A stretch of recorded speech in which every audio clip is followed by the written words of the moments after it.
He was standing at the fridge, shirtless, when I walked into the kitchen that night. I froze, not because I hadn't seen him like that before, but because this time, he wasn't a boy anymore. He turned, saw me, couldn't sleep either, he asked, and his voice, deeper than I remembered, sent a chill down my spine. I'm Samantha. Welcome to Lust and Lies. This is my confession of regret. When I married Thomas, Ely was only 12. Quiet, polite, always with his head in a book. He called me Mom for the first time on Christmas Eve. I cried. He smiled. We were a family. Until time passed, and everything changed. Thomas travels a lot now. Business always, weeks at a time, sometimes months. The house became quiet, too quiet, and when Ellie went off to college, it felt like I lost the only real warmth in the home. But then summer came, and Ely came back. I didn't expect him to grow like that. Taller, broader shoulders, voice deeper, presence heavier. He looked like a man, but part of me still tried to see the boy I helped raise. Tried, and failed. That first night, we stayed up late watching old movies. Thomas had a flight the next morning. Eli offered to cook.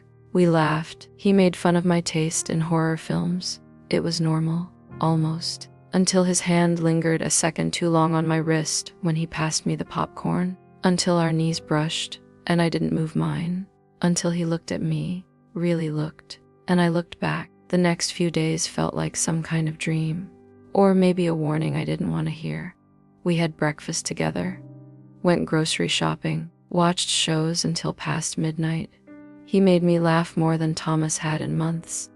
And when I laughed, he looked at me like he was memorizing the sound. I told myself it was innocent, that he was just comfortable around me, that I was imagining things. But then came the pool day. It was hot, unforgiving. Thomas had already flown out that morning. I stepped outside in my black one-piece.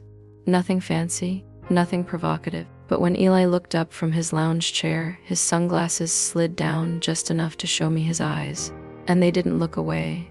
We swam, splashed, joked. His hand brushed my waist once under the water. He apologized, but he didn't sound sorry, and I didn't pull back. That night, I couldn't sleep.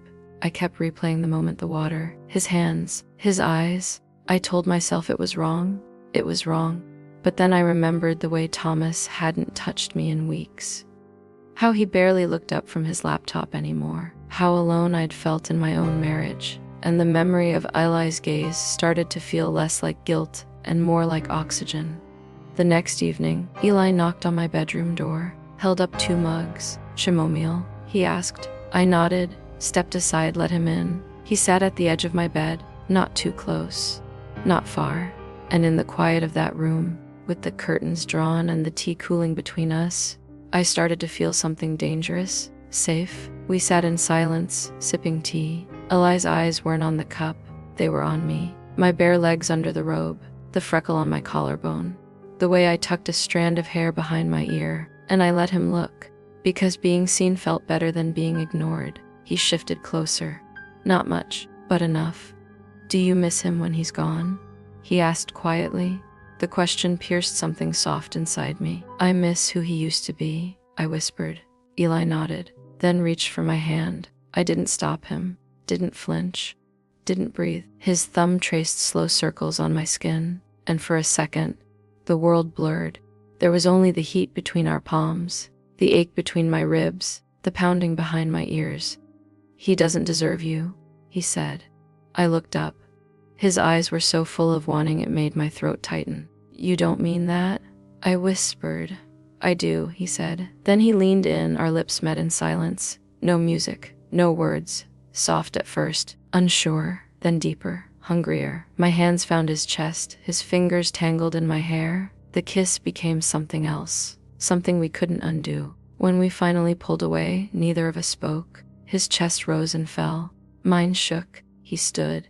I shouldn't have done that, he said, and yet, he didn't move toward the door. Neither did I. He slept on the couch that night, but not before kissing me again. One last time, slower, softer, like he was promising it wouldn't be the last. The next night, I left my bedroom door unlocked. Not by accident, not because I forgot, but because I couldn't pretend anymore. And around midnight, I heard footsteps, soft, careful. Then the door creaked open, And there he was, Eli, t-shirt, sweatpants, barefoot, and eyes that burned into mine. He didn't speak. He just walked to the bed, paused, waited. I nodded. That was all it took. He crawled into the sheets like he belonged there, like this was home, like I was. His hand traced the line of my thigh, my waist, my jaw. Then his lips found mine again, deeper, hotter, no more hesitation. Clothes fell, sheets twisted, breath tangled. We moved like we'd been holding back for years, like our bodies had a language we'd only just started speaking.